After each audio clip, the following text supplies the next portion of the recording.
What happens when an earthquake doesn't end in seconds, but keeps shaking long enough for structures to exhaust their ability to respond? On March 11, 2011, at 14:46 local time, a massive earthquake struck off the northeastern coast of Japan, instantly pushing the region into sustained seismic motion.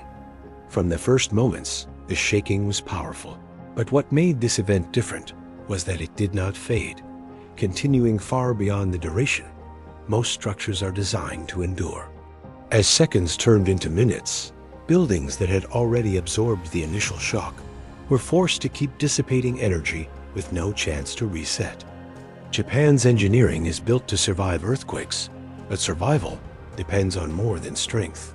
It depends on how long structures are forced to absorb energy without rest. This earthquake lasted nearly 6 minutes, long enough for repeated motion to push structural systems past their intended performance window. The damage at this stage was not always visible because the most important change was happening inside materials, joints, and supports under repeated stress. By the time the ground finally began to settle, Japan had already passed the first limit of protection, even before the sea had started to move. Japan has spent decades designing its cities around earthquakes, turning constant seismic risk into a core engineering constraint rather than an exception. Buildings are reinforced, foundations are isolated, and flexible joints are designed to move repeatedly with the ground, absorbing motion rather than resisting it during strong earthquakes. When the earthquake struck at 14:46 on March 11th, automated systems responded immediately, cutting gas lines and slowing transportation networks. High-speed trains stopped safely, elevators froze between floors, and critical facilities entered emergency operating modes within seconds. Even nuclear power plants along the coast shut down as designed, inserting control rods and halting nuclear reactions automatically. From a structural standpoint, Japan passed the earthquake test, with most modern buildings remaining intact despite the extreme shaking's intensity and duration. But every system is designed around limits, assumptions, and probabilities drawn from past experience rather than worst-case imagination. On March 11, 2011, this meant that while the ground threat was largely contained, a far more destructive test was already forming offshore, driven by the sea. The earthquake not only shook the land, but it displaced a massive section of the seafloor, lifting and dropping the ocean itself in a single motion. Unlike storm waves driven by wind, this movement transferred energy directly into the water column, creating a tsunami that began traveling outward across the Pacific. At sea, the tsunami moved fast but remained nearly invisible, spreading its energy over vast distances without dramatic surface height. As the wave approached the Japanese coastline, the seafloor rose sharply, forcing the water upward and compressing its energy into height. Within minutes, the tsunami transformed from an invisible offshore movement into a rising mass of water, advancing steadily toward coastal towns with growing force. Warning systems were activated and evacuation orders were issued, but the available response time was extremely short, leaving little margin for hesitation or delay. By then, the earthquake's energy had fully transferred into the sea, carrying the disaster inland as a sustained and increasingly destructive surge. When the water reached the coast, it arrived not as a single wave, but as a sustained surge with the force to overwhelm everything in its path. For decades, Japan had built seawalls and coastal barriers to reduce tsunami risk, designed around historical records and expected wave heights. Those defenses worked against smaller events, but on March 11, 2011, the incoming tsunami exceeded the assumptions upon which they were built. Instead of slowing the water, many barriers were simply overtopped, allowing massive volumes of seawater to spill directly into coastal towns. In several locations, the force of the surge damaged or displaced coastal defenses entirely, removing remaining resistance and allowing water to flow inland without control. Once inside the city, the tsunami did not behave like a single wave, but as a sustained flood driven by elevation and momentum. Buildings collapsed not because of poor construction, but because they were never designed to withstand fast-moving water loaded with heavy debris. Vehicles, boats, and fragments of infrastructure were lifted and driven inland, turning ordinary objects into powerful tools of destruction. By the time the surge finally slowed, entire coastal districts had been erased, marking the moment when defensive systems had completely lost control. The tsunami did not stop at the shoreline, because once water entered the land, it followed systems built for daily life rather than emergency escape. Roads, rail corridors, and river channels became pathways that guided the flow, accelerating how far and how fast the water could travel. Instead of dispersing, the water concentrated as it moved through narrow urban corridors, increasing pressure on everything in its path.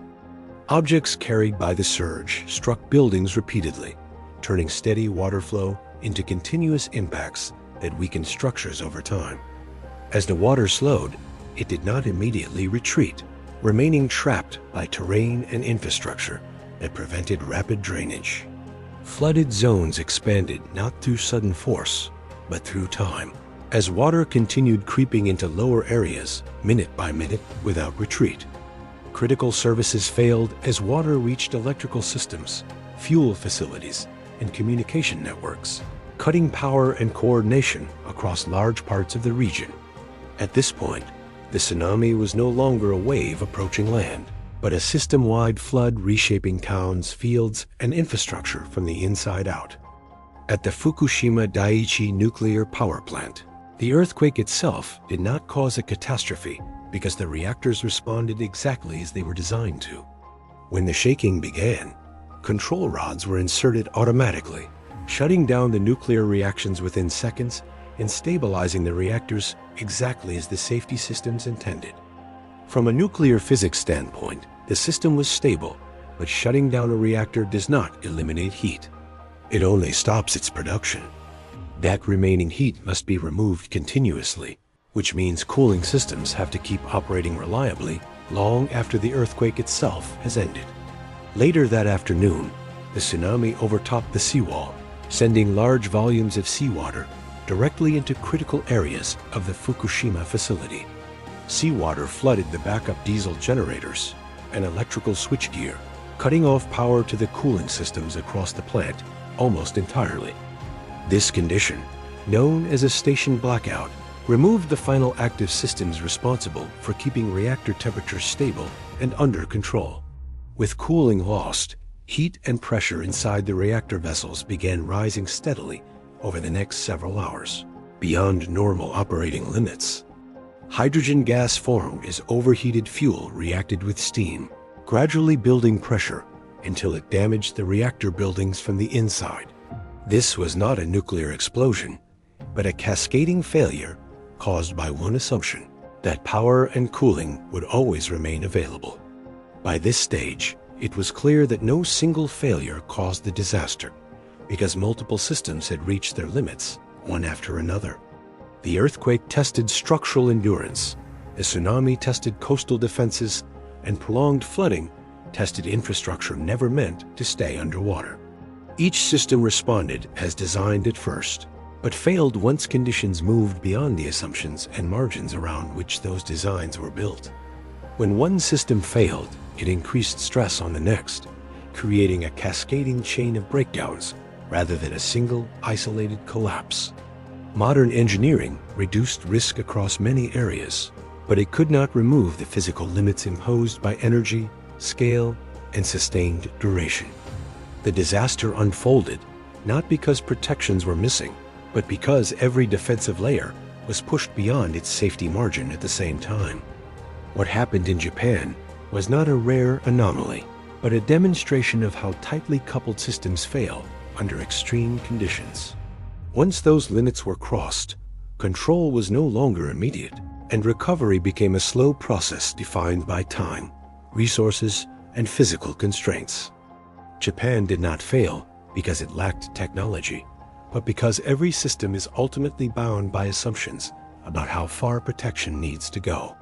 The earthquake tested duration, the tsunami tested scale, and together they exposed limits that no single defense was designed to absorb. What happened in 2011 was not a failure of preparation, but a reminder that every engineered design ends where its assumptions stop. When the Earth moved and the sea followed, Japan reached the limits of protection, and the outcome was decided by physics, not intention.